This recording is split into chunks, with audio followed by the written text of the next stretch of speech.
My friend, Madam Speaker, I now yield to the gentleman from Florida, Mr. Franklin. Thank you, Mr. Johnson. Madam Speaker, I rise today on behalf of families who will enjoy Thanksgiving with their loved ones next week. This American tradition is an opportunity to give thanks for all our many blessings. Yet through no fault of their own, millions of hardworking families are struggling to count their blessings this year.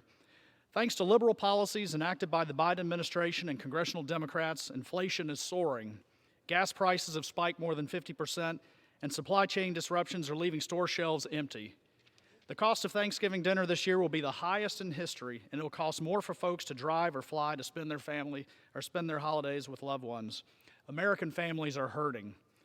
My Democrat colleagues and their liberal elite mouthpieces in the media claim to be champions of the poor and the working class.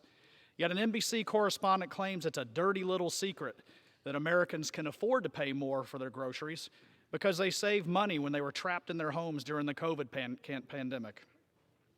She also had the audacity to say that because more than half of Americans are invested in the stock market and it's been doing well, that most people are actually better off now. How out of touch can she be? First, clearly she has zero regard for the half of the country that isn't fortunate enough to have a stock portfolio. Second, good luck trying to eat your 401k for Thanksgiving. Those are designed for retirement, so tax penalties for early withdrawals are harsh. Here's the real dirty little secret. She knows that, but she's so beholden to the left that she's willing to provide them free cover. Washington Post and Bloomberg op-ed writers are telling us we should lower our expectations and live more like Europeans by simply getting used to the idea of empty store shelves. These out-of-touch elites are channeling a let-them-eat-cake mentality while American families are suffering. Recent elections have shown that Americans reject these attempts to fundamentally change our nation from a prosperous environmental country into a suffering socialist regime. Inflation, intrusive government regulations, and overreaching policies have left American families with less money and limited buying power. No American should ever have to lower their expectations while living in the most prosperous country in the world.